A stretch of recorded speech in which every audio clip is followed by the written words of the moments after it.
Well, good afternoon and welcome to this Monday, June 14th edition of the Referee Corner here on IslandStats.com. I'm your host, Earl Basin, and joining me are former officials of Bermuda, Mr. Charles Marshall, Mr. Cal Simons, and Mr. Rex Osborne. We're going to talk about their days of officiating and, just how they saw the game back in the day, and looking at the new things that are coming out with officials, how the game has changed so much. But first of all, thank you very much, gentlemen, for taking this time out to kind of share some of your stories with our current crop of officials. Mr. Marshall, let's start with you. When did you get started, and why did you choose to officiate? Well, basically, I got started because we were very short of referees, particularly in the youth divisions. And way back when I started, we were segregated in those days because there were two different leagues based on color. And the youth leagues were desperately needing officials. And so I used to referee. I learned a little bit of rules. I became a trainee in those days, as they called us. And I used to help, and then I used to play the next game. So that was all that got me started, and basically it graduated from there. And then in my business, I got much more busy. I had to give up playing because I couldn't give enough training time to it. And then I sort of took over from playing days to refereeing. Although I started off and I used to referee one game and play the next game, or vice versa, or fill in for my colleagues when the linesman didn't show up, or somebody like that, which we can all attest to here in our day, and I guess it still goes on today. Mm-hmm. So that's how it all is. It was a need for someone to officiate in, to promote the sport, and that was how it all got started. Yeah. What about you, Mr. Osborne? What got you into the officiating side, and when did you get started? Well, I originally started when I was... Sorry, there's feedback on here. Okay. We can hear you. Go ahead. I started when I was 18 years of age in England. I was doing some community work for the Duke of Edinburgh Awards. And I've already had the bronze medal, and I had to do some community work. Yes, I did refereeing. So I joined the local association, went to meeting, passed the test, and then went out to the field.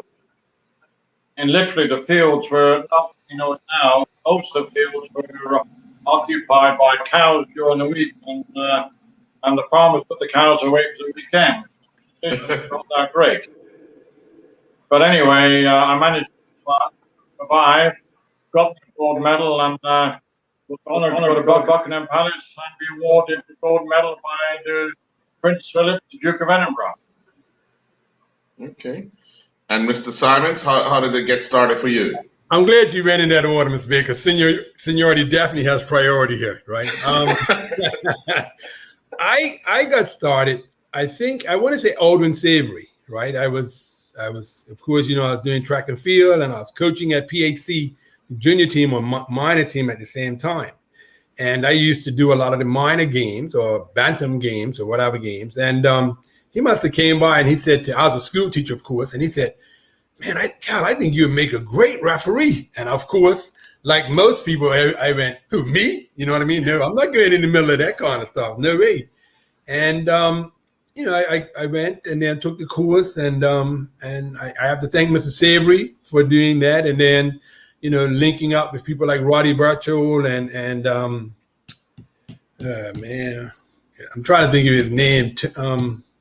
He was names left me. See, I'm getting old, Earl, but that's how it all started for me. So I came and took a couple of courses and got into it, and after I got started, was like I didn't want to stop. I just liked the whole idea, and what I found was that some of the same boys that I had taught, whether or not they were in primary school or in high school, I was seeing the same young players on the field. And I said, oh, I could do this. Yeah. So that's what got me started. And I want to give Mr. Savory, Alderman Savory, the credit for that, because he's the one that told me, look, man, come out, got this meeting, and we can go from there and all that kind of stuff.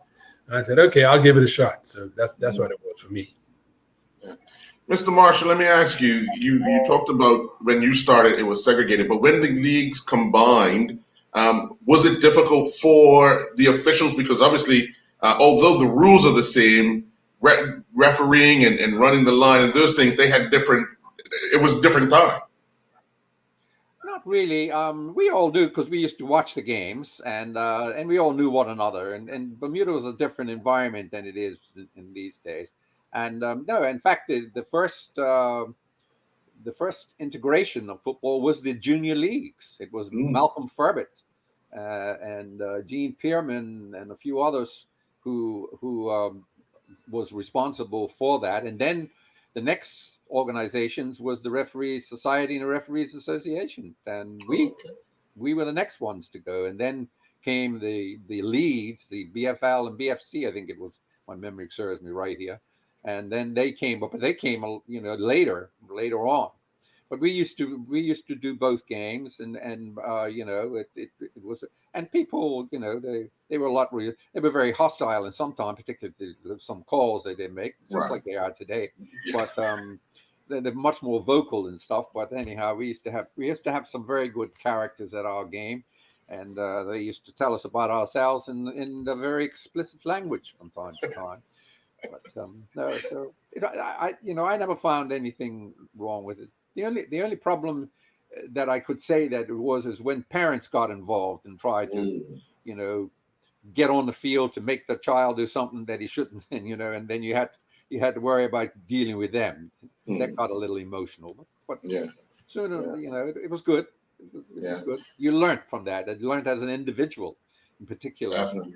As an individual, how to deal with those crises and situations. Now, Mr. Osborne, you gave us some information regarding, the fields and so forth, but what were some of the things you struggled with officiating early in your career?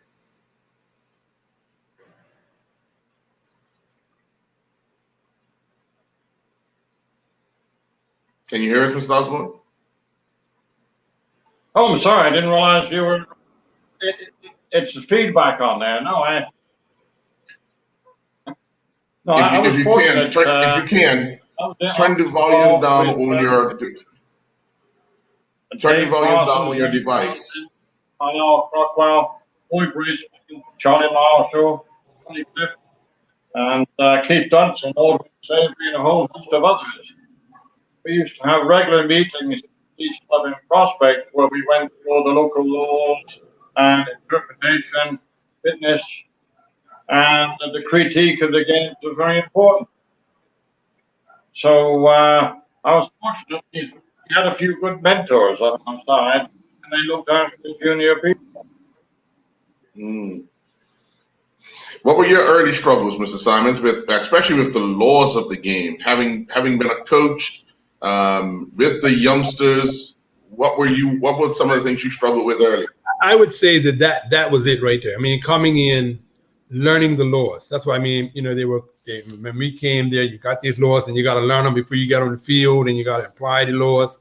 And those, for me, definitely was some of the issues, because you're out there, you're refereeing, but then you're saying, okay, you got to call it offside, you got to do this, you got to, you know what I mean? And I think learning, it took me a while. I have to be totally honest with you. It took me a while for me to learn the laws of the game. I mean, because I wanted to make sure I totally understood the law and how to apply the law on the field. You know what I mean? And once I got that done, you know what I mean, and felt a lot comfortable with that, then I was pretty good. I think, Mr. Marshall mentioned about workshops and all that kind of stuff. So, in my time, Rax and Mr. Marshall started well before I did. So when I started, you was like Stuart Crockwell, Gregory Grimes, I started before Lyndon Rayner.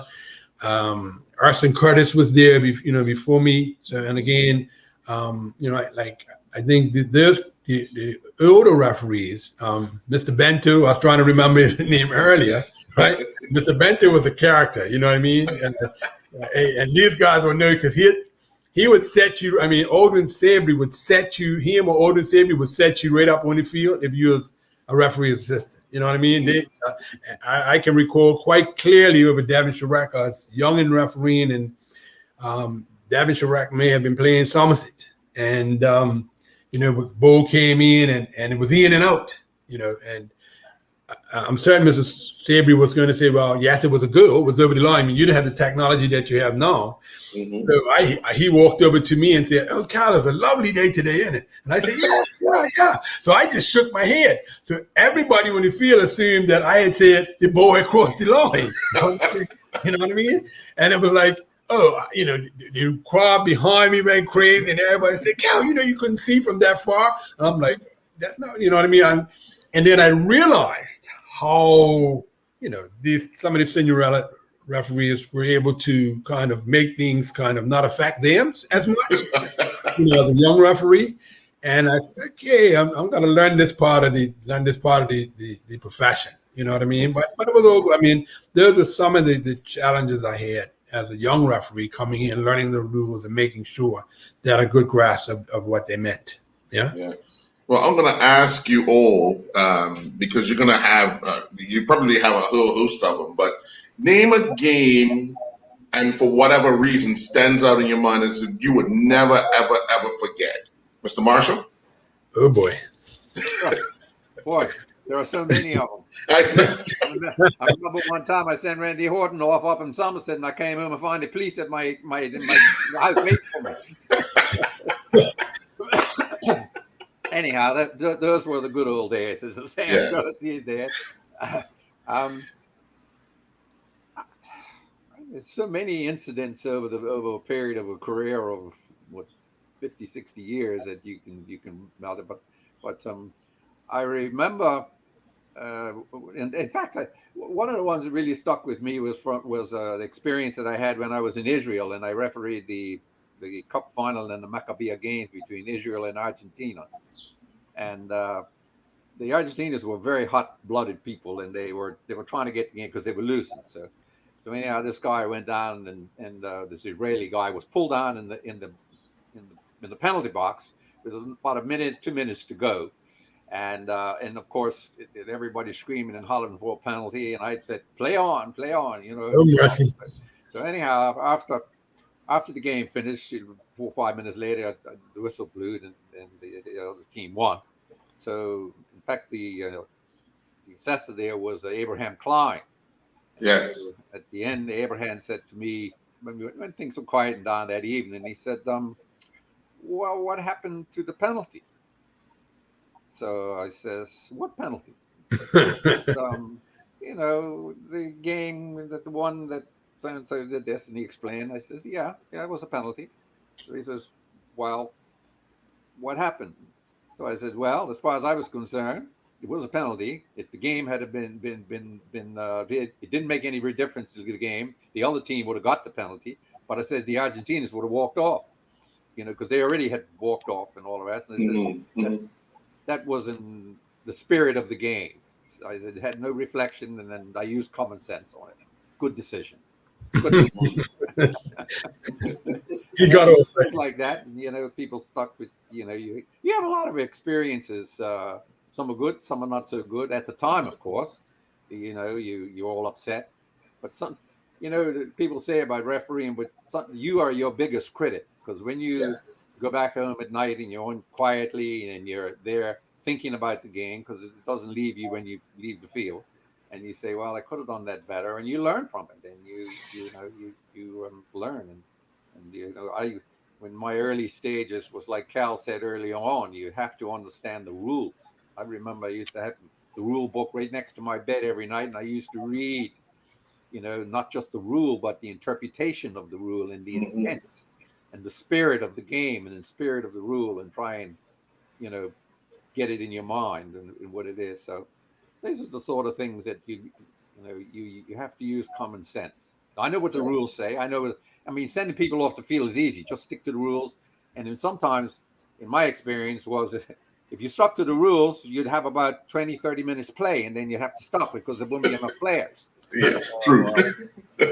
So you have to use common sense, and I Yes. think that's the most important. In fact, when Carlisle and I went over to Loughborough and Lillyshaw in learning to instruct referees, and when we came back, and that's another long story. But anyway, that was one of the instructors over there said the most important part is to know the laws, but also to use common sense and the spirit of the law, which is most important. Definitely. What was yours, Mr. Osborne? Well, one of my things I remember well, there was three of us. It was Charlie, myself, and Aldwin Savory. Went to Honduras to referee to national match versus Canada, and we checked the pitch out first. Didn't see anything untoward about that. But during the second half, I found a pothole on my side of the line. I stuck my foot in the pothole and broke my ankle. But we had to continue because there was no fourth officials. And in those days, what do you do that linesman? You abandon the game. But we just kept going. And it wasn't until I got back to Miami that I found my ankle was broken. We continued the game, and Charlie did well. Rex said, "I'm not going to no hospital down here."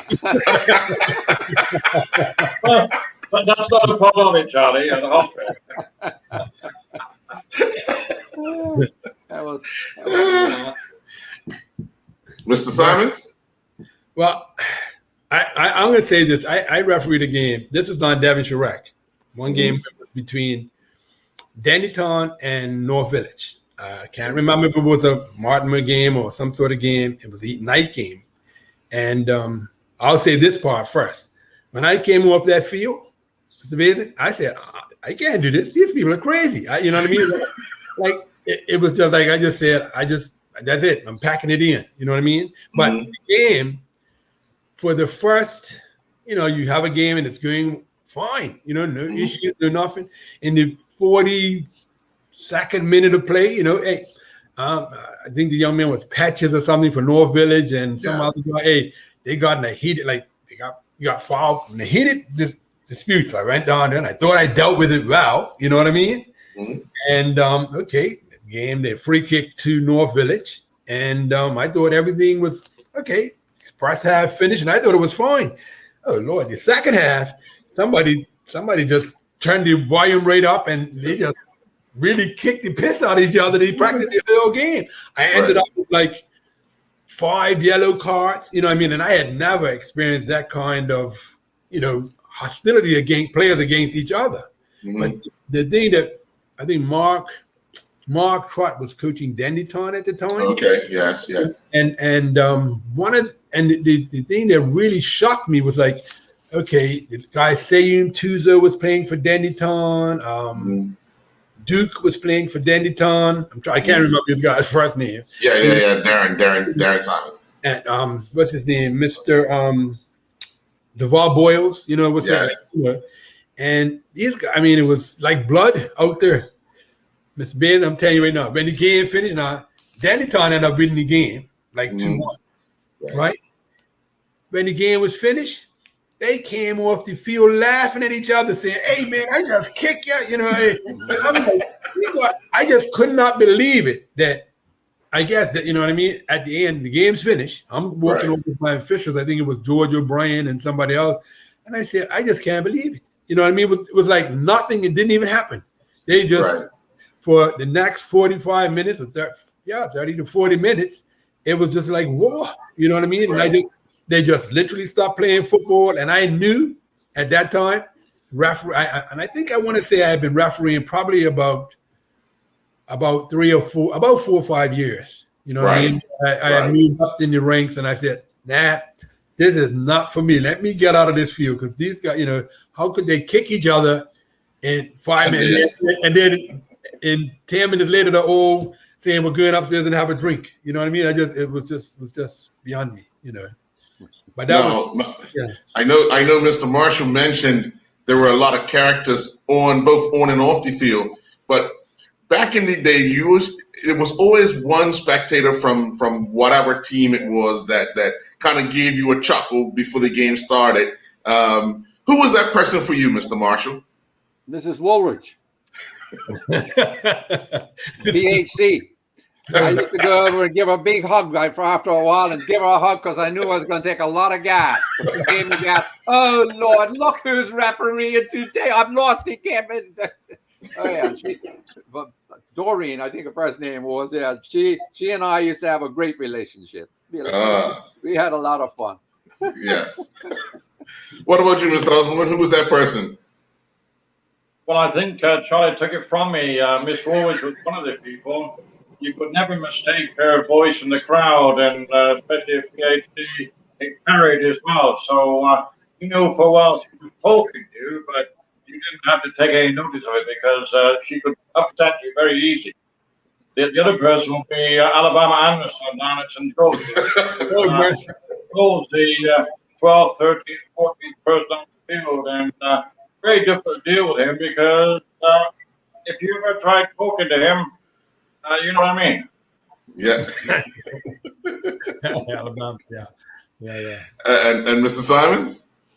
I want to say, Dannytown used to have the guy that used to hit the call bell or whatever it was. You know what I mean? And it was during any game that Dannytown was there, this guy, whether or not it was 1, 2, or 3 people, hey, you can be sure that whoever had that bell, my name must have been written right on top of it because he rang my bell the whole game.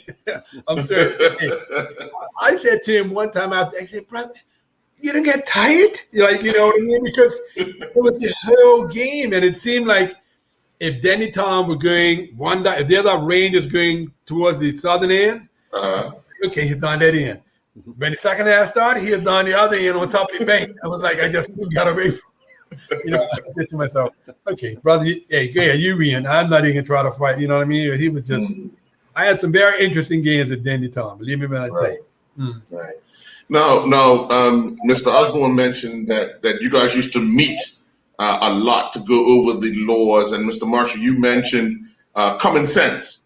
The laws have changed slightly. The interpretation of the laws have changed slightly. The rules haven't really changed. But getting everybody to understand the rule and applying it when it's necessary. How much time did you guys spend together to ensure that everybody left comfortable knowing that the decisions they're going to make on a Sunday or a Saturday night, Thursday night, Tuesday night, whenever it was, that they can actually say, I applied the rules as in the law? Well, we used to get together a lot more than I don't know what the referees do today, but I don't hear too much about them. I mean, we would get together at least twice a month as referees. Sometimes it'd be after match. We'd go to the police club or we'll go to somebody's house or something like that. But and we used to, dissect the game or somebody that needed help or whatever, and we used to discuss it and we used to come up with a consensus. Sometimes people agreed, sometimes they didn't agree, but it didn't. But we were a lot more as a unit together, and we supported one another a lot more. There was, we had every twice a year we had a celebration of the referees, the referee of the year. We had awards. We had all of those things.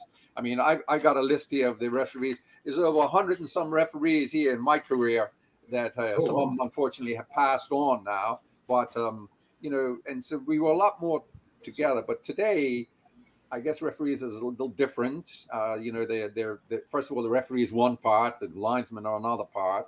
Mm-hmm. But when we traveled internationally, we always traveled as a team of 3, and we also had the opportunity to get to know one another a lot better and understand one another and work together a lot better.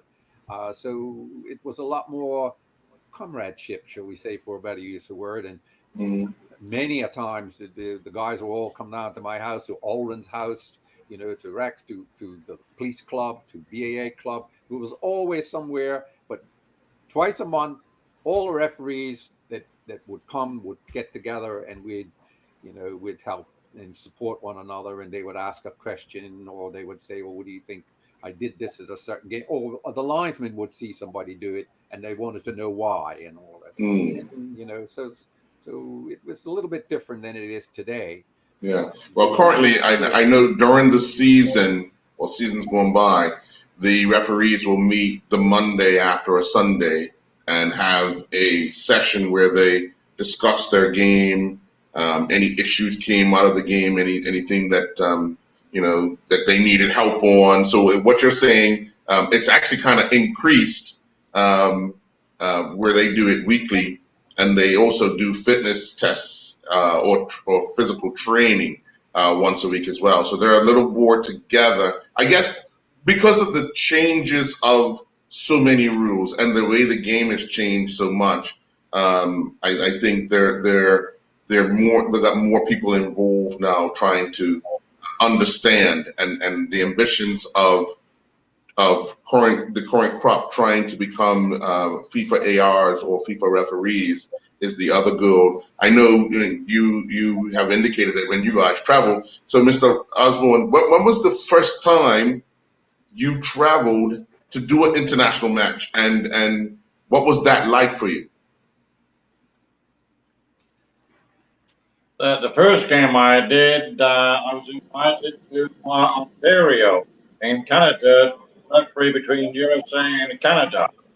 I was on my own, not knowing what to expect, because when you get there, there's two big countries playing, and you're from this little tiny place, Bermuda, and you just got to take it as it is. But I met the presidents of both the USA and Canada, so I must have did something right, because they put me forward for the next match, which was in Venezuela, which is under 17 competition. So it's a matter of being acting on the field and also off the field. That's all I can say on that, because somebody's looking at you, and you have to perform accordingly. I mean, going back to the training, besides training on Horseshoe Bay on a summertime, that was great. But one of the beneficial things we had here was an annual match between the presidents and vice presidents and referees. We also invited mainly a coach to referee. And you'd be surprised, I won't say any names of the coaches, but you'd be surprised the coaches, who had difficulty in mastering what they were doing on the field as well as off the field. So, but the other time, we went on clubs and informed the players and the coaches about the changes of the rules. And because most people didn't know about the changes, they only came on a piece of paper. And of course, you can't talk about it because you have to deal with the situation. Mm-hmm. Definitely. Yeah. I think for me, or I mean, like Rex just mentioned, I mean, him, Charlie, and I think Odin Sabry, because they were all FIFA listed referees. But when I was FIFA listed, I mean, I think it was Stuart Crockle, myself. But the first international match I did was in Jamaica. And it was, I went on as a referee assistant. And there were 3 referees assistants and 3 referees. And they had an Olympic qualifier, it was in Jamaica.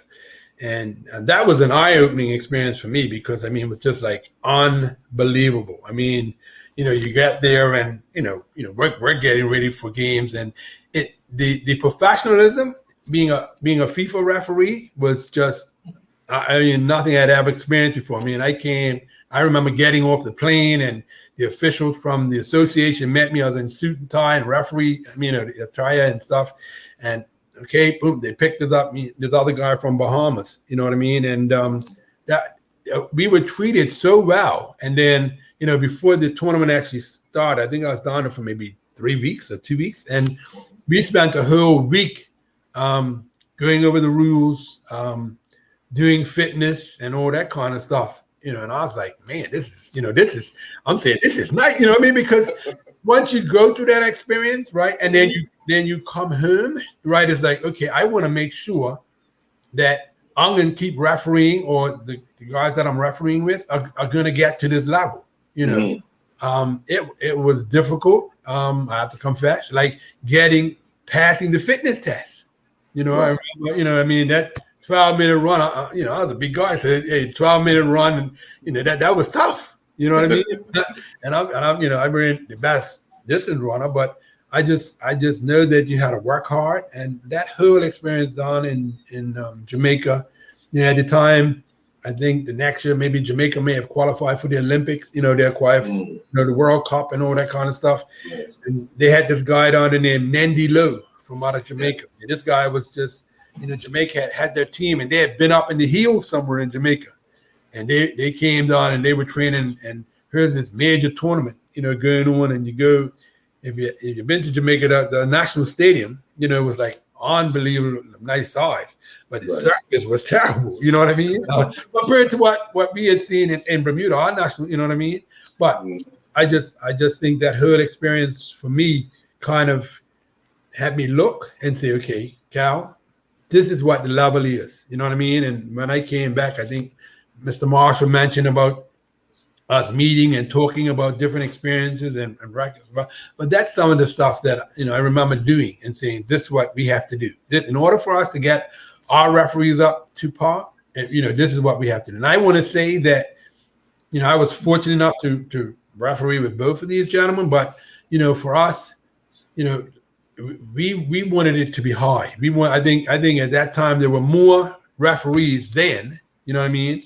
And you weren't stretched as much. You didn't have to. We're into my later days of refereeing where, I'm gonna leave White Hill. I'm referee to 12 o'clock and I'm gonna leave White Hill and get down there to run the line for Rangers. And I think at that time we had a lot more referees, taking part and refereeing at that time. Yeah. One of the things, Mr. Marshall, is the verbal abuse from both players and spectators that the officials kind of have to endure. What were some of the things you guys discussed to ensure that the person in the middle, the two assistants, can kind of ignore that and just go on with the game, because sometimes it could get really, really bad. Well, yeah, you got to remember that football is it's about human expression. They're up here 1 minute and down here the next minute. And that's all part and parcel of your training and your learning ability to absorb that.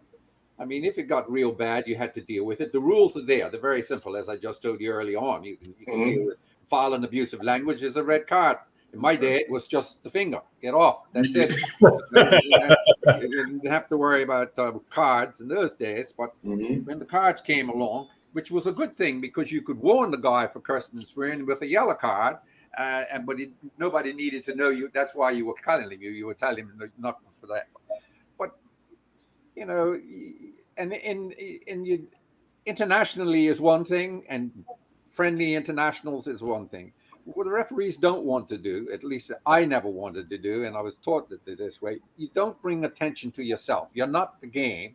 You're not there to, put your personalities and all on the game. You have to control other people to do it. So the less, I always tell the guys when I was training and instructing referees, when you come off the field, if somebody says who refereed the game and they don't know who refereed the game, you've done a great job. Because I remember that. It's not about you. It's about it. So a lot of times you ignored a lot of stuff, or you say to them as you ran by them, hey, don't use that type of language again, and all that. Spectators are very difficult to deal with. I know I've had my problems with them over the years. I remember in Colorado Springs one time, America youth under 19, not 19, under 21 played Mexico, and the Mexican coach, or the American coach, was a German, and he was a maniac. And eventually, and this was televised too, and I can tell you a story. Eventually, I had enough of him. He was screaming and hollering and all a lot of stuff he was saying in English, but also in another language.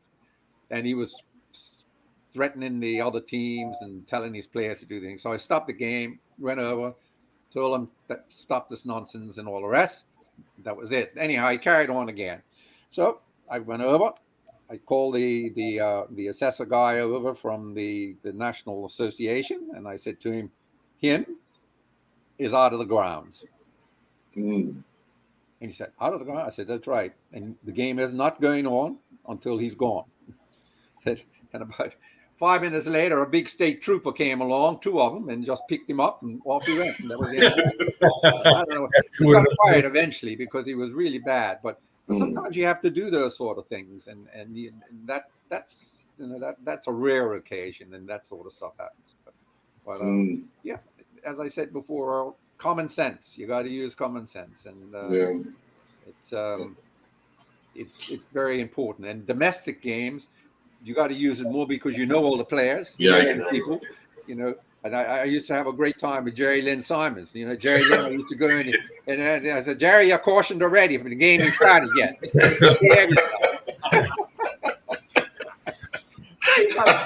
You gotta have fun, enjoy it. Yes. Mr. Osborne, mannerism is one of the things that officials kind of stand out for. Some like to be vocal with other players. Some like to just get on with the game. What type of referee were you? Funny thing, what you should say is, okay, what you're a referee at the time, 20 years later, the people you may have shown red cards, yellow cards, or anything else to are saying you're the best referee in the world. Why didn't you come back? So there's a difference somewhere, isn't in what you did there or what you did now. I mean, just for the sake, Charlie and I have been involved in the All-Stars, St. George's, and Somerset cricket games for a few years, and those are the people who were their playing days were very good players, but always give them trouble somewhere. When we refereed them now, they're good friends all the way around. So that's what you end up with, friends. And forget what happened on the field. It's another day. And Mr. Simons, as a teacher, obviously you would have known a lot of these people through the school system, whether you taught them, whether you done physical education with them, against them, and all that. So what type of official were you once you got in the middle?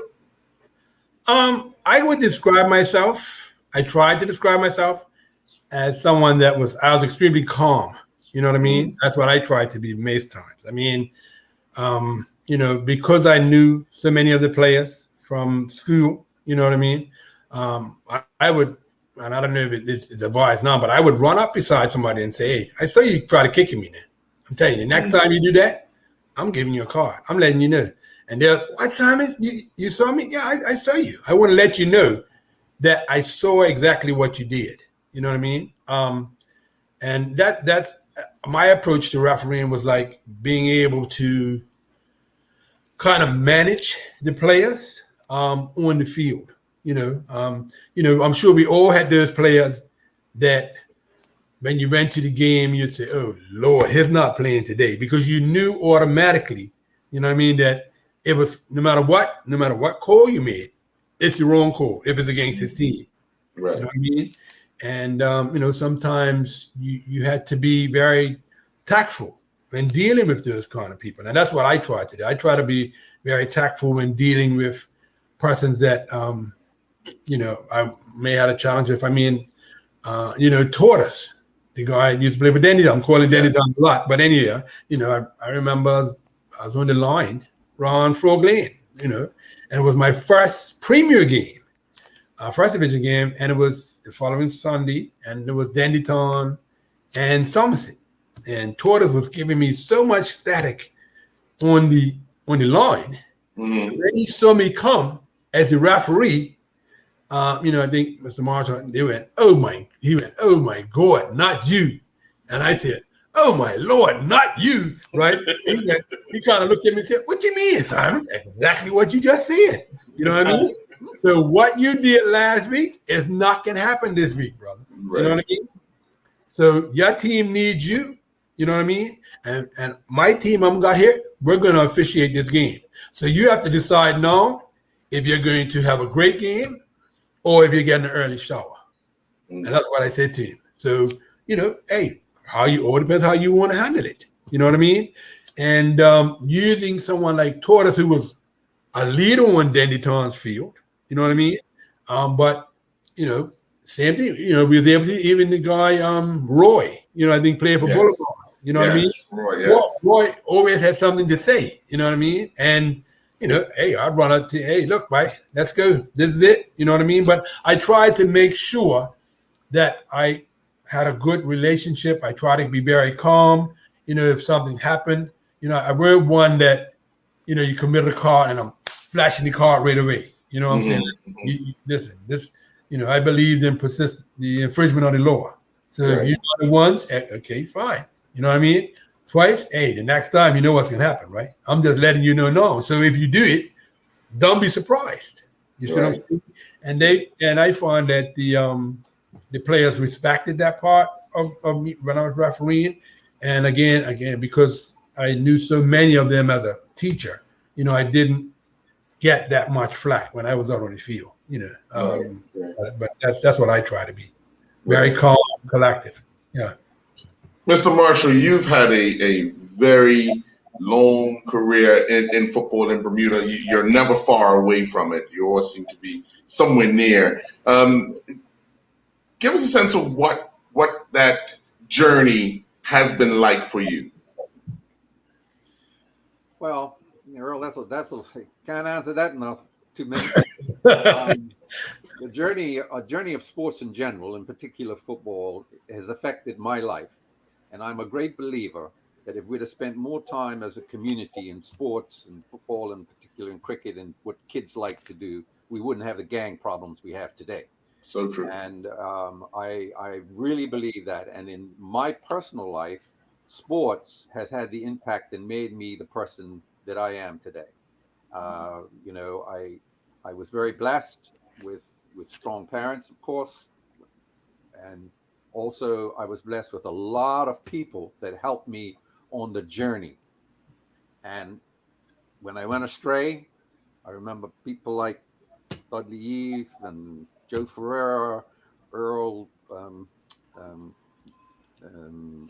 Mr. Elias, and all of those guys in the past. And I came back, my time goes way back to Dr. King. B.O. King was the first president of the BFA, way back when we were just growing and maturing as sports in this country. So I've been very blessed. And through all of that, I learned an awful lot. And in particularly in refereeing, it helped me a lot to run a business, how to control people, how to control, the strengths of people and the weakness of people, how to use them to promote themselves, to make them better, and to help them develop and all the rest. So, sports has had the profound impact on my life. And I would not be, as I said earlier, where I am today without that journey of sports. And I am convinced that if we spend more time in the sporting world today with these kids, I mean, they can get education, they can get all sorts of stuff that we will be doing them a great favor for the future. And the future looks bright, but it will be much brighter. Well said. And Mr. Osborne, for you, outside influence of what you did in your career, how did that help you on the field? It affected my career greatly because I enjoyed the referee side and I tried to do the best of my ability. And I must admit, when you're in training, you have to listen to whoever talking about the rules, regulations. You have to take it seriously. The law says you have to have a referee in the game. Yeah, sometimes you have a bad day and sometimes you don't. The players, if they have a bad day, they can be substituted. Coach can walk off the field, but the referee is going to stay there. I must admit, having been selected to do international matches, that had a tremendous impact because you have to keep fit all the time. You had to be there. I mean, sometimes you had 2 weeks' notice where you were going, so you may have to change the way you were doing things. On the other hand, towards my later part of the career, when I was in the police prosecution department, I could say I had the best and worst of 2 evils because I was a prosecutor in the courts. sometimes people would, the magistrate would send them to prison, not me, or take them off the road for 3 months, not me. But then I would be the person to give a red card on the field. So I couldn't win anyway, whichever I was trying to do. But I tried to be fair and did the best of my ability. And as I may have mentioned before, they still speak to me. That's the main thing. And if you think about it, it's a life journey which you make, and you make those journeys, and you do the best you can. I mean, Charlie was instrumental, if I go on a bit. He went around the schools in earlier days in closing schools. And that's where the Stuart Rockwell and the Peter Suicide came up.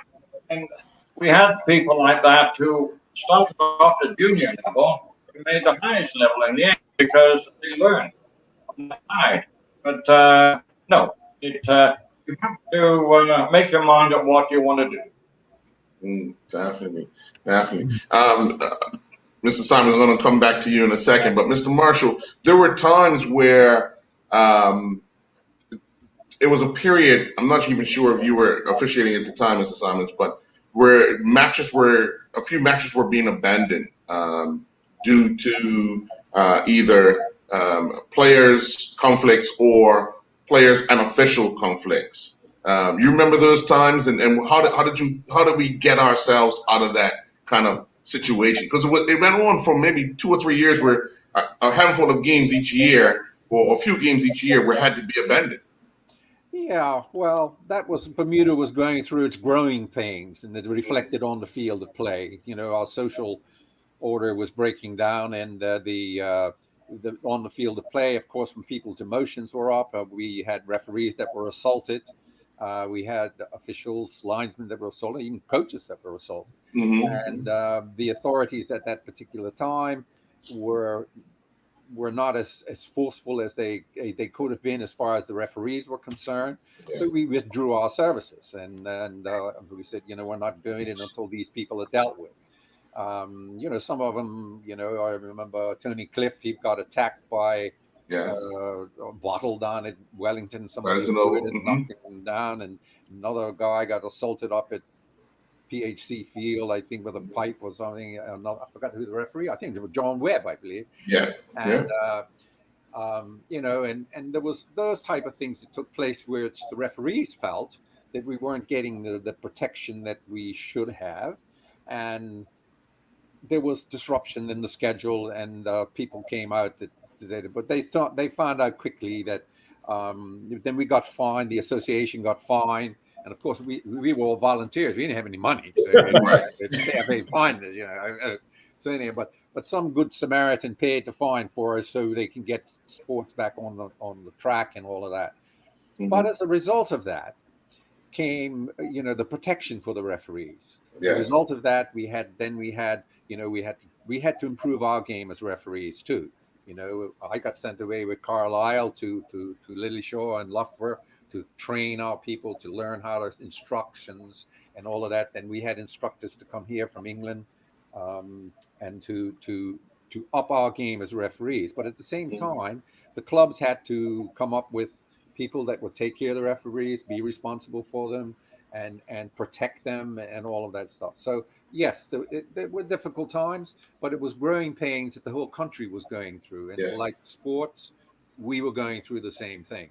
And a lot of positive things came out of that, and you know, it was unfortunate that some people got hurt a little bit, but it was not drastic. More people's feelings were hurt more than anything else, and then people quit, of course. Many times, you know, I felt like doing that myself, but I was very fortunate because I had a group of seasoned administrators that will call you up and say, hey, look, I understand this thing. I know how you feel, but look, you got to stick to it and all the rest.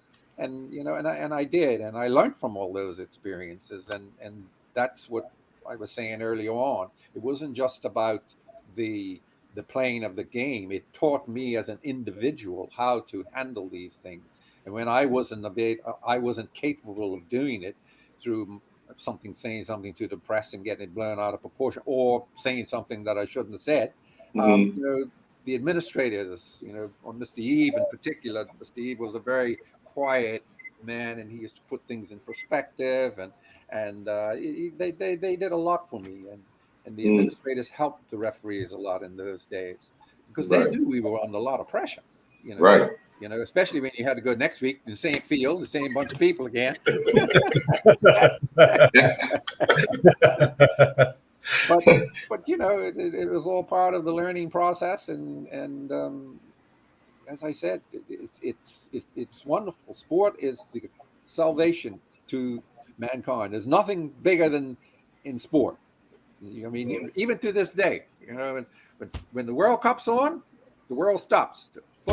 Football takes over. That's it. Mind you, with this situation we have now, I don't know.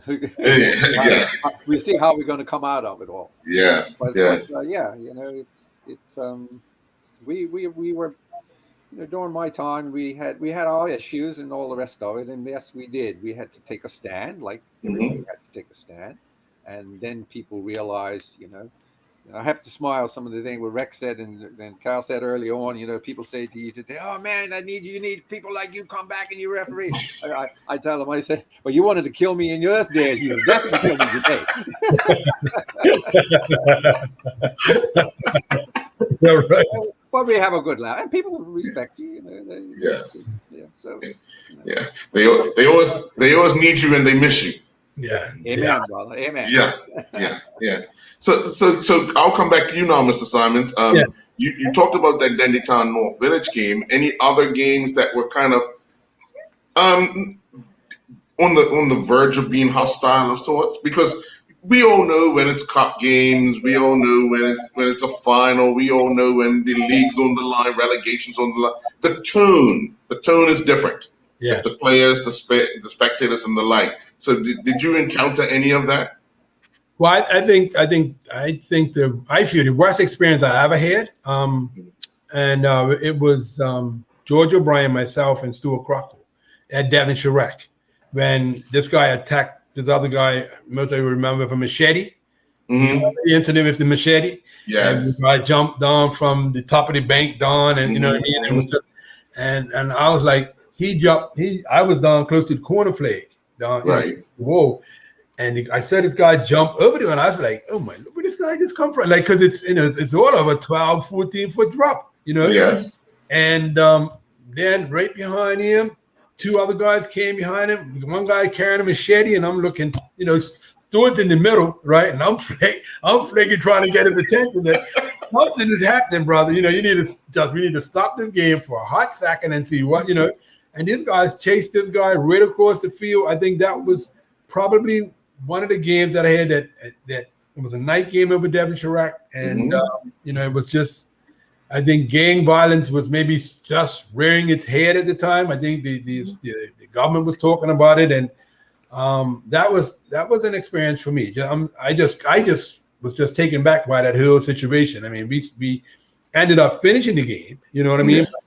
These guys chased this guy right through the center, right, and he ran right out the northern gate. Yeah, the other gate. Yeah.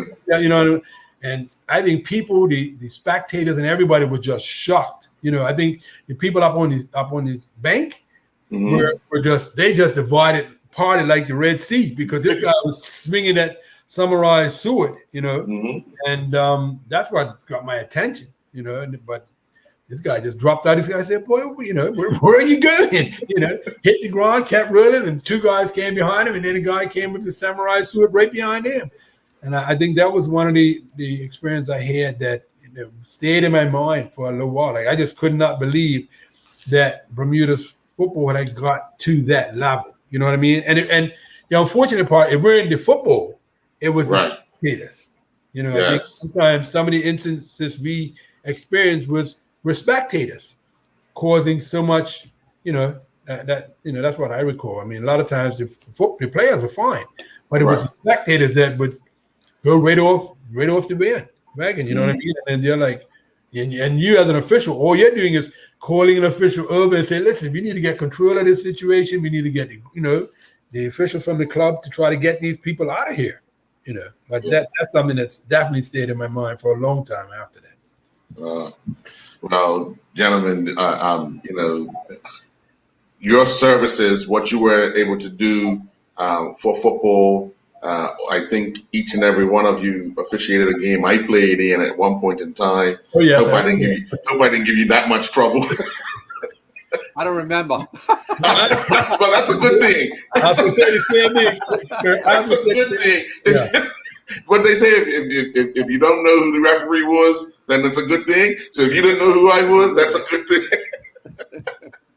But I personally want to thank you for what you guys were able to do to assist the game to where it is today, because without your services, we won't be as far along as we are. And hopefully we get to that point where we can get a team of officials on that FIFA list, whether it be more referees or referee assistants, that we get a team like back when you guys were officiating and make the country proud, because there's nothing stronger than not just a team qualifying for an event, but as a team of officials qualifying makes it that much more stronger as a country, that we can have people that are recognized internationally for what they do, and pretty much on a part-time basis in this country. So again, thank you very much. And folks, that's it for Referees Corner here on IslandStats.com. Enjoy the rest of your evening. Thank you, gentlemen. Thank you. Thank you. Thank Thank you. you, guys. Good to see you all. Yes, sir. See you.